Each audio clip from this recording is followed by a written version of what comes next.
Hello everyone, Kyle from Gaming Economics here, and today we're going to be working through DXtory, how to set it up. Alright, so first off, I'm going to show you the tabs that are extremely unimportant. Yeah, this one is unimportant, this one's unimportant, and as far as I know, this one's largely unimportant. Obvious stuff, yeah, unimportant. Alright, so now let's start off with the ones that are actually important. Alright, so first off, you're going to notice the use default setting tab button is for almost all of these things. You can see it right there for most of them. If you unclick this and go into the profiles, you can set up a profile for a specific game that'll be different if you uncheck the default setting button for that specific game. Alright, so video FPS, I believe this shows you what you are seeing, the amount of frames per second that you are seeing. The next is the write file FPS. This shows how many frames per second are going into the actual video that you're recording. I believe it goes from left to right wherever you have it. So like, it would... this is like how much you're getting at the moment. Then it would have a number right next to it. That would be how it'd be the write file, the actual file you're recording. A record status, that's just this. It shows the if you press the button, it'll change to that color and it'll show that you are recording because it'll change to the color. So yeah, I believe it also says REC for recording. That's what the record status thing is. This is simple stuff. I don't use either of these things. Here is the folder settings page. Use default setting. Notice it's there for like all of them. Okay, so here's where you learn stuff like the write file speed. Let's just go ahead and write the file thing. I'll set it down to 200 just so it's quicker. Obviously, the larger it is, the test, the more accurate the result is. I set it down to 200 just because it's slow, so I don't want to run through it. See, okay, so it says 20 megabytes per second, which means that it'll be around a 20 frame per second video. So, obviously, that's not quite as good. You want to have something higher than 20.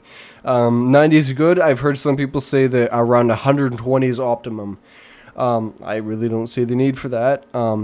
So then you'll see this is the button that says check if folder is used. So if you have multiple checks, I believe it'll save to multiple locations. So if you have a slower write file, then you can check multiple ones and it'll split it up.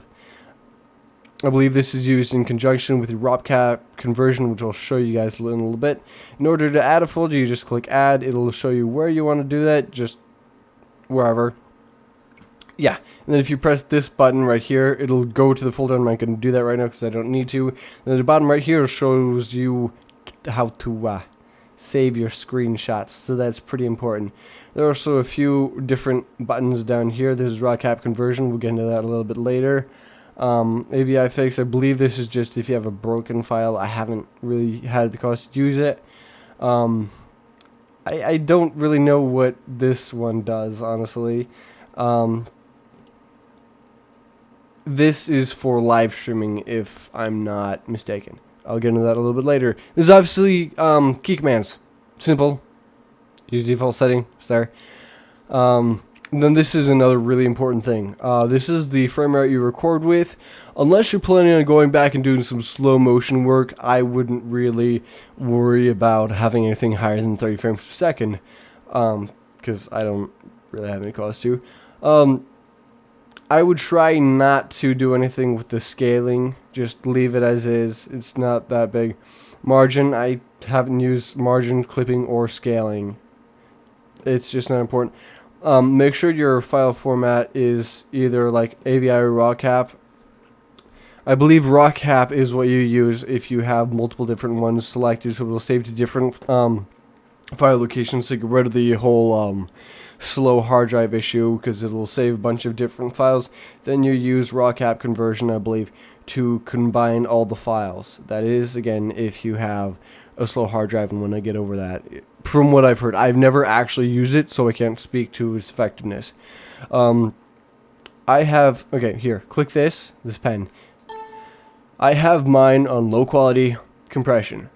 The only thing that I notice between the RGB and low quality is reds. Reds get really muddled and pixelated.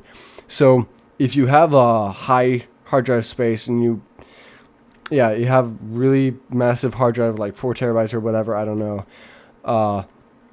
or you're just going to render out your videos before you record another one, I would recommend then, if you really care about that, and if you have the time to render out that big file size, do high quality or true quality. I don't really know if there's any downside to compressing it, besides maybe it takes more CPU power or something. I don't know. So yeah, I just use low quality compression. A link to my actual YouTube channel where I put up all my Let's Plays and everything. Everything is using these 2 settings. If you don't like it, set it to something higher. Okay, and now you also have these several different codecs. I know you can go ahead, go to websites and download different codecs. Like a lot of people use the Lagroth lossless codec. I don't use that. I don't really see the point of using it. Personally, all I get are fewer frames and ginormous file sizes for something that I don't really see as a big improvement. So now we're going to go on to the audio function. So this will show you, again, use default setting. This is where you edit your audio. I believe you use IEE settings for if you're using like a camcorder as a webcam, if you're using webcam. I'm not sure though, so if anybody knows for sure, please let me know in the comment section. I just know because I was looking at how to use a camcorder for webcam, and it had something with IE format. So yeah, I just have mine set to PCM, 192 kilohertz, 32-bit stereo, just because that's what makes sense to me. File sizes for audio, really, it makes no difference, so might as well go with the highest quality you can. Then obviously you can add audio by pressing this add button. I've already got the ones I need, so I'm not going to press that. I'll obviously click record sound. I'm pretty sure it's on by default, but make sure it is. Oh, one more thing I have to double check. Make sure you have file output clicked, and I believe also direct show output. I believe that is for live streaming.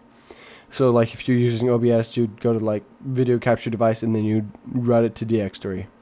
But I haven't yet done that, so I can't speak to its effectiveness. I'm just going to say what I do, and yeah. So if you have your speakers, which is the game sound, and you have your microphone, make sure you press this button and set it to your microphone. I'm using the AT4040, so that's my microphone. Also, I believe there are some different programs where if you want to isolate your sound, you can have like Skype be a separate device or TeamSpeak be a separate device. I would recommend doing that, but as I've heard, you have to pay a fee for that, so that's why I haven't done that. I just try to make sure my people have good audio. Again, default setting, I'm not going to mention that anymore, because, yeah, it's done. So now we're on the screenshot thing. I don't use clipping, margin, option, or scaling, just because I don't need to. Really, none of this is anything you'll need to deal with unless you're really picky about what file format you're using. I believe JPEG is a smaller file size, but it's not like it makes any big difference because you're most likely going to be using this to record, so how often are you going to need to take a screenshot? I mean, it's really handy if you're doing something really cool and you're like, oh my gosh, this screenshot's amazing. Yeah.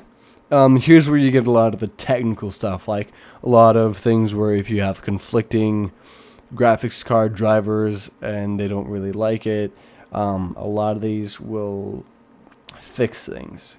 The two things that I really think are important are the processing threads and the video frames per second. I had this on because I thought it would make sure that the write files are more stable frames per second. But I took this off because when I was recording Minecraft, because I tried doing a Minecraft Let's Play a little while back, with the limit video frames per second on, with it checked like this, I was getting 18 to 30 frames per second on the write file and on my viewing file.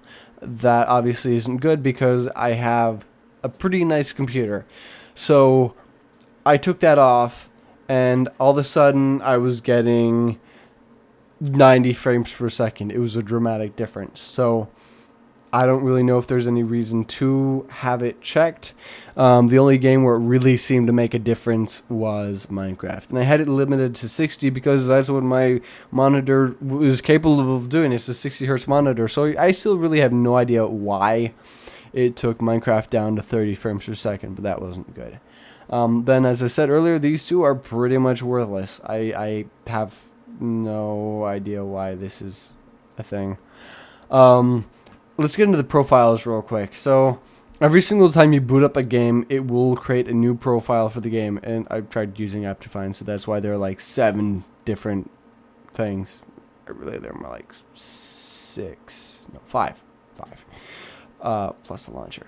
Doesn't matter. Oh no, Optifine, there's another one. Doesn't matter. Yeah. So every single time you boot up one, it will create a separate thing for your video game. So you can go in and click the profile and edit it to your specific needs. Yeah, pretty sure we got it all covered. If you have any other questions, please let me know in the comment section below. Yeah, bye.